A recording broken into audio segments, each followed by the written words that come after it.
Hi everyone, welcome to After Class. A podcast by two passionate adult ballerinas about all things adult ballet related. And some random thoughts in between. We're so glad you're here. So grab your water bottle or a cup of coffee and join us for a quick chat after class. Hello everyone, welcome to another episode of After Class. Today we are going to be talking about all things ballet hygiene. So this episode is really just about personal comfort and helping you integrate into studio etiquette and show respect for shared spaces. So we know this is kind of a sensitive topic, but really it's just meant to help you thrive in class. So we really hope that this episode can be helpful to you. So today I am joined by my lovely co-host Yelena. Hi everyone, it's me and Rio today. So you might hear a little bit of a hee in the background. Hopefully not too much crying, just laughing. And again, we are not trying to shame anyone. It's just about what to do and how to present yourself in class. Like we all want to be the best we can always. Yeah. And I mean, the reality is ballet classes are physically demanding, like there is sweating involved. And a lot of times studios are small. It can be close quarters. I think when we're taking classes at home on Zoom, some of these things are not as important because we're alone in our personal space. But when we are entering into a shared space, it's good to be respectful of everyone else around us. Yeah. Also, too, another facet of this is like helping to reduce distractions in class. Like as we get into some of them, you'll see that some of these are about just keeping class a focused environment, which is really important. So with all of those caveats in place, let's jump in. I will say the first thing to think about is, well, you want to be clean and you want to be presentable. So the first thing that comes to mind is let's put as much perfume or fragrance as we can. And that might not be the best solution for class, really, because at least from my experience, my mom is massively allergic to strong fragrances. And if my mom or someone like her were to be in a ballet class with you, you might have ruined the day. You might have ruined the ballet class. And to the point, seriously, where my mom wouldn't be able to be in the classroom. And if it's early in the morning, a strong fragrance in a closed classroom, people sweating, doing pirouettes, and breathing the same air, most of the classroom might not even have a fan or might not even have AC. So just think about that. Yeah. Have you had any experience with that, Hannah?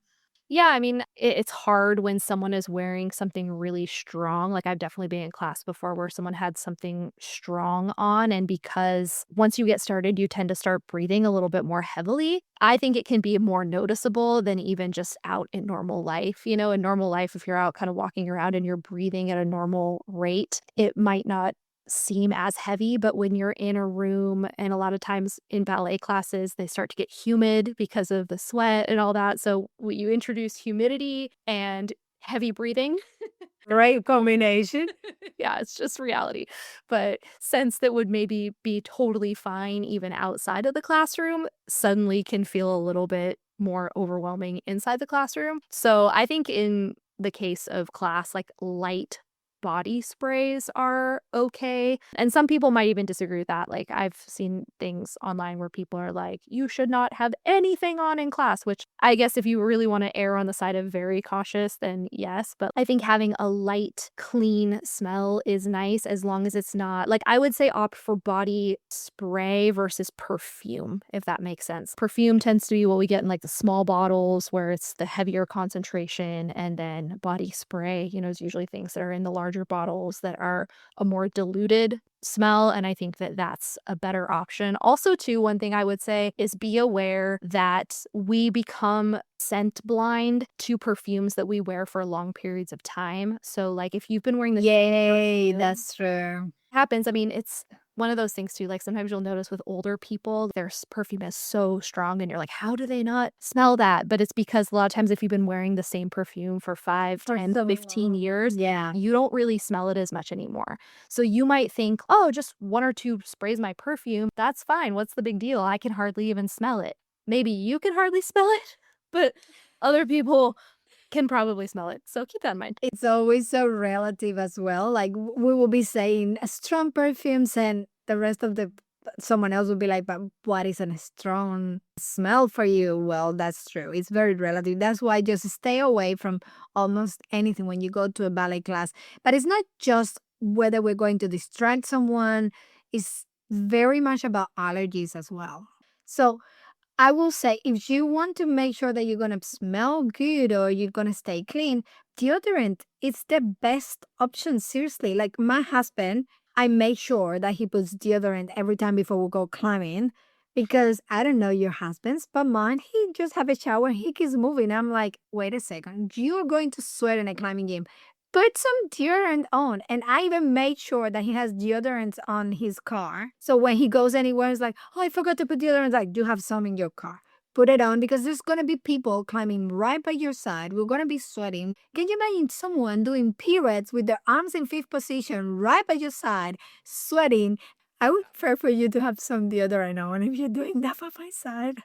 Yeah, and I think if you're someone who doesn't wear deodorant, like, all the time every day, like, that's not part of your getting ready routine, keeping a little travel size one in your dance bag, like, they make the little tiny ones, that's great for if you get to class and you're like, "Oops, forgot."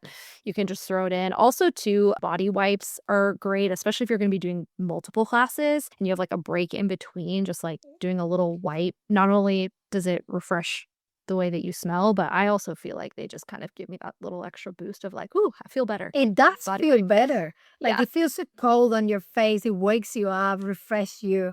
Yeah, Yeah. it is a great idea. I didn't think of that. That's really good. Yeah. Now that I have a baby, Yeah. I have wipes all over, everywhere. Yeah, they're awesome.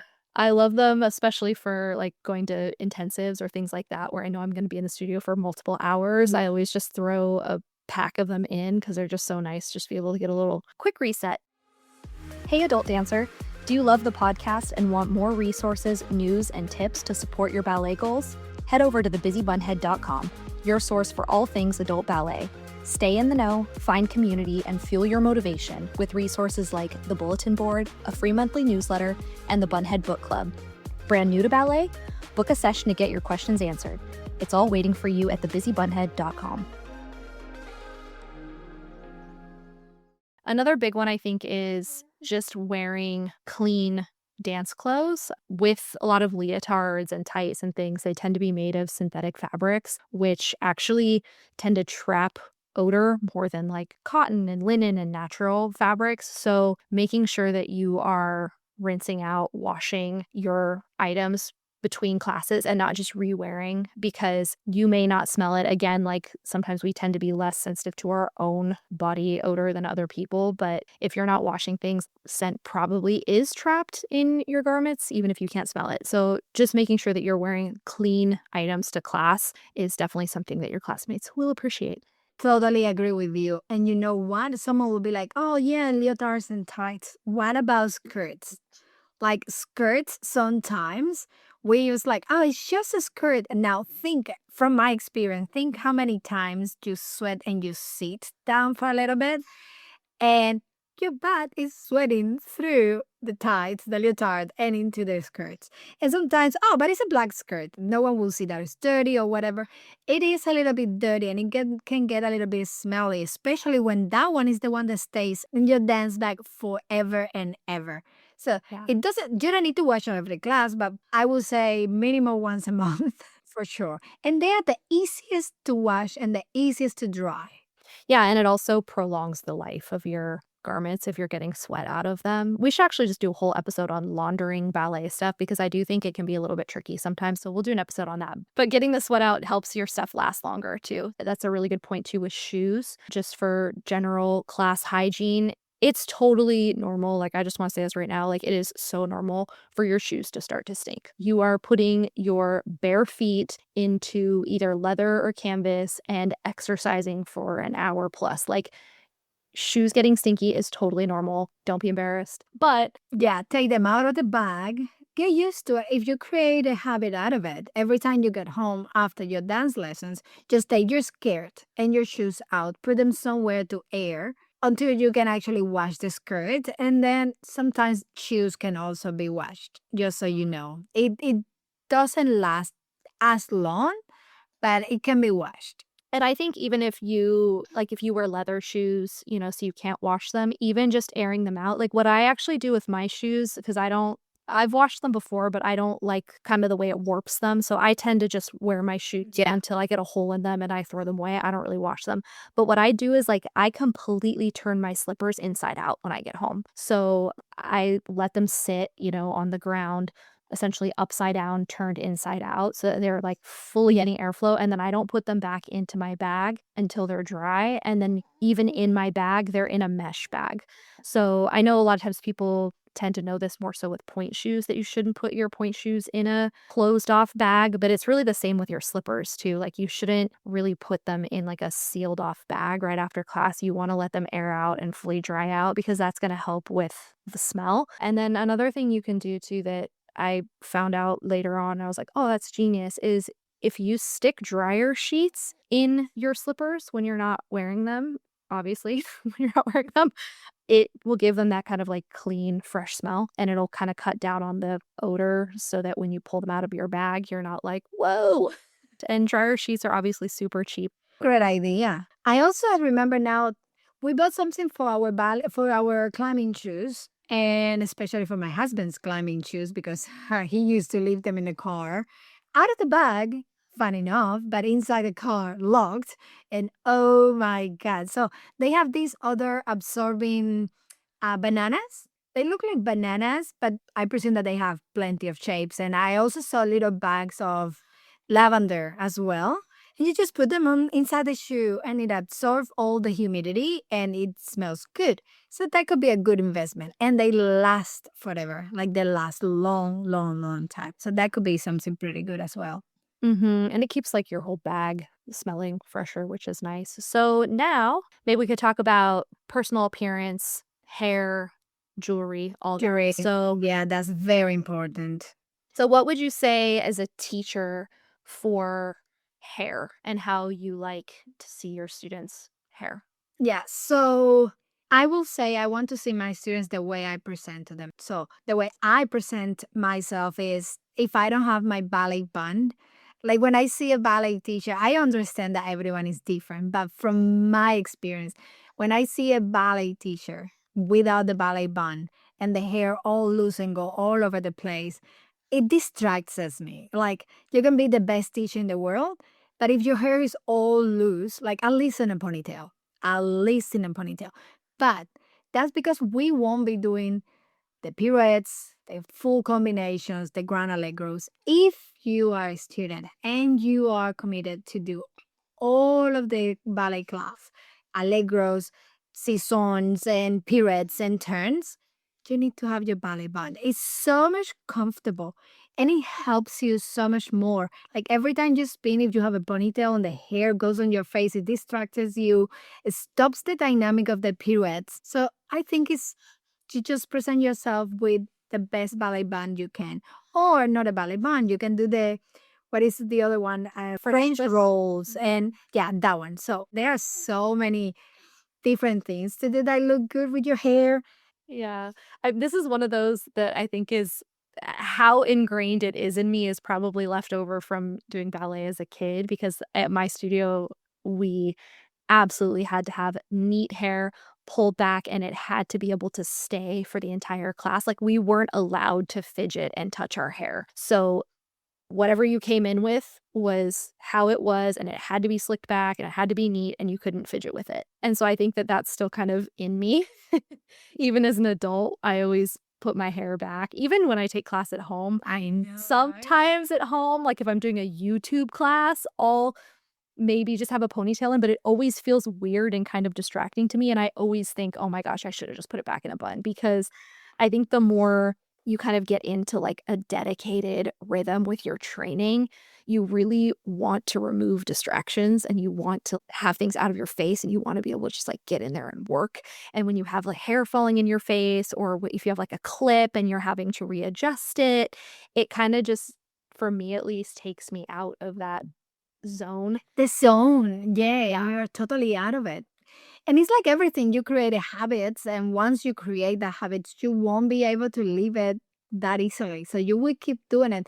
And you get in this routine of, okay, I have my clean ballet clothes, I put my deodorant on, I get all of my shoes and put it on the bag. Let's do my hair, let's go to class. And you go with your big smile and your coffee in your hand. And that's it. Yeah. Yeah, and like you said, there are so many hairstyles, like, if you're not into ballet buns, like, there's so many ways that you can get your hair off your face, and especially as an adult, most studios aren't gonna say it has to be a bun. It's more so just having it up and out of your face and in a way that's secure and is gonna stay.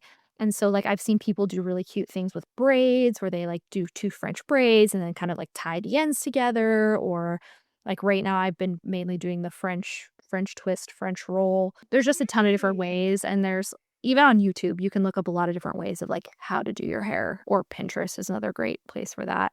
I highly recommend for securing your hair, I've talked about them on the podcast before, the Frenchies pins that are coated in velvet, because if you have a hard time keeping your hair up in a bun, like, I know a lot of adults are like, "I would love to wear a ballet bun, but I cannot get it to stay," with the pins and stuff, which I totally get because normal pins don't really work for me, but if you get Frenchies, which I'll link them in the show notes. Also, the right way to put them on. Like if you put them straight in, doesn't work as well as if you go from the top and then twist in.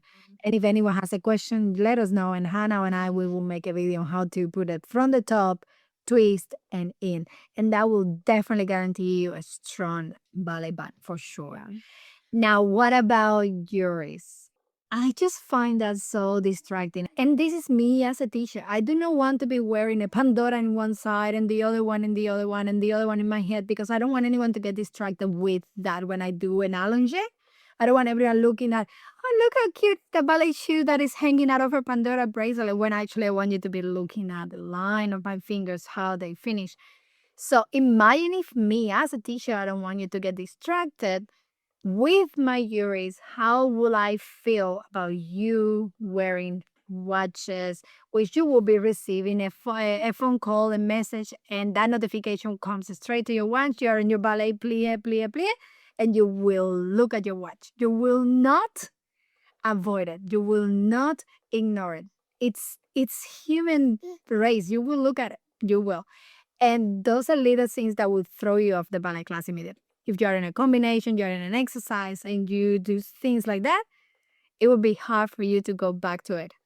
Yeah, and I think something too that people maybe wouldn't necessarily think of until you're actively taking class is sometimes with necklaces, when you're doing port bras forward, the necklace will come up over your chin and like get in your mouth, or with dangly earrings, sometimes they make noise, and or when you're doing pirouettes and they're kind of hitting you on the side of your face. It's kind of the same thing as like having your hair down in your face. Like it just becomes distracting. And so again, like as adults, there's more leeway. When I was a kid, it was like absolutely no jewelry except for stud earrings. That was it. And you could only have one set in. Like if you had more than one piercing in each ear, you could only wear studs in one of your piercings. So I was kind of used to that. And that was what I expected coming back to ballet as an adult. When in reality, it's much more relaxed. But I think a lot of the same principles apply of wanting to minimize distraction. And so long dangly earrings, are going to be distracting when you're doing things like turns. Having things like anklets, I think, can be hard for when you're doing certain footwork. So some of it, I think it can come across as like, oh, that's such a buzzkill, or like that's so uptight that you can't wear jewelry. But a lot of it really does have to do with just practicality of it. And there is Getting another away. thing as well. Let's say that we are in a diagonal. Let's put context on this. We are in a diagonal. It's three of us. We have one arm in first, one arm in second, and we're going to do piques sostenues. I'm very close to you, Hannah. I have my wedding rings on, which I always put it on. I would never take them off. But think about this possibility. I'm going to do my piques. In one of those, I open my arm. You're very close to me, and I scratched with my ring either your back or your arm or anything. So that might be a little bit uncomfortable for the other person that get all the scratch.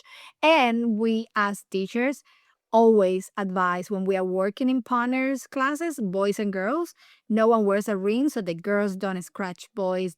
Yeah, and I think, the more jewelry you have on, especially with things like bracelets and stuff, the more likely that things can come off in class, and especially when you're in center, and especially if you're, like, in a point class.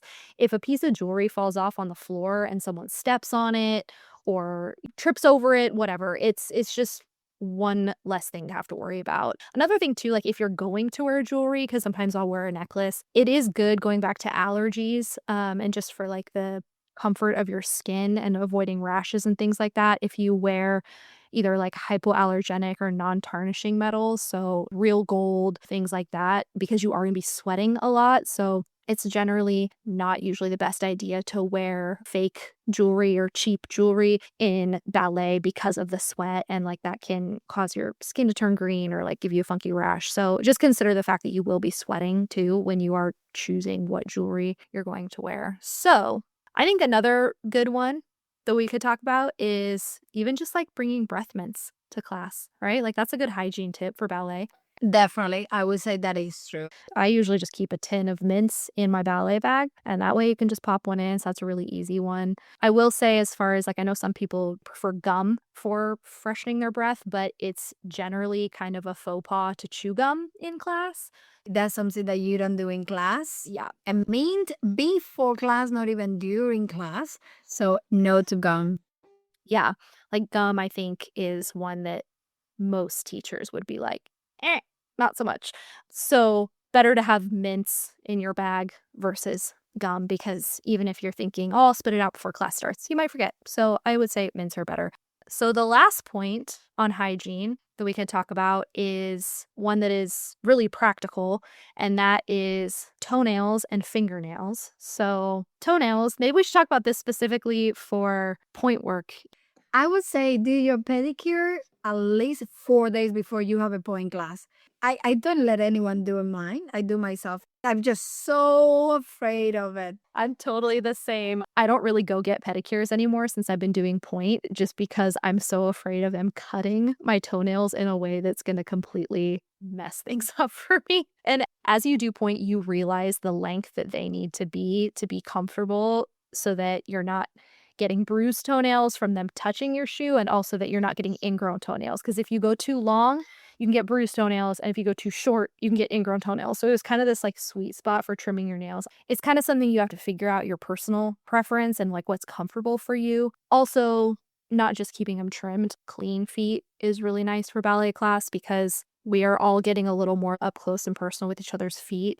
Again, some of this is just personal preference, but when you're doing ballet, there is focus on the hands, and wanting your arms and hands to look elegant. And I always personally just feel more polished for class when my nails are clean, trimmed. Polish or no polish is kind of personal preference, but just trying to keep that kind of clean aesthetic on your hands, because we are doing a lot with our fingers, and we're doing allongé and port bras, and like it just kind of lends to the overall aesthetic. And one little tip too that I think would be kind of fun to leave everyone with is you can make a little hygiene kit for your dance bag. So I saw this when I was on YouTube, like at the beginning of when I kind of started coming back to ballet, and I was like, oh, this is genius. And so I made one, and it's literally just a little bag that has like mini deodorant, bobby pins, hairspray, a mirror, breath mints, things like that. And it's so handy to just have in your bag, and you just keep it in there. Like it's all